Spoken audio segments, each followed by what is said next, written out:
It doesn't really matter whether you're a woman or a man, in my opinion. If you are going to lead others, you need to lead by, first of all, example. I am not willing to ask somebody else to do something that I am not willing to do myself. And then also you have to have the confidence and portray that to them and give them the skills, help them, educate them, and teach them. Like, for instance, in our office, we have procedures for everything that we do. We do that so that our people can be successful in what they're doing. We do role playing because there's people that learn in different ways, and we give them the tools to be successful.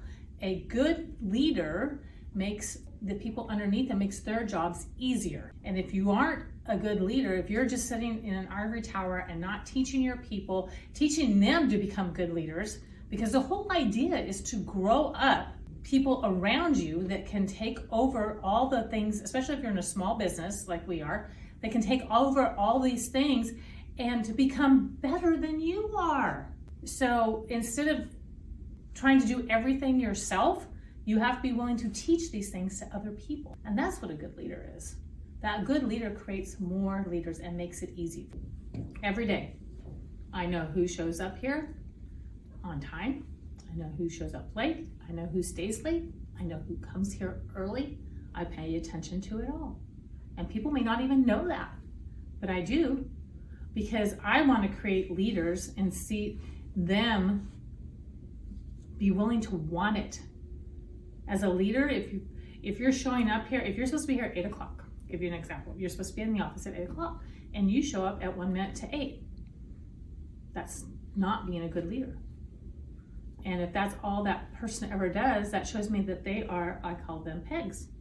So there are people there, you have to have pegs to do the certain jobs. But then you have people that become leaders in your organization. And you have to pay attention to those things. Leaders, people that are going to become leaders in your organization, they're educating themselves at home. They're putting the time in. They're reading books. They're listening to their mentors. And their mentors are people that you respect and you know will help them grow the way they need to grow.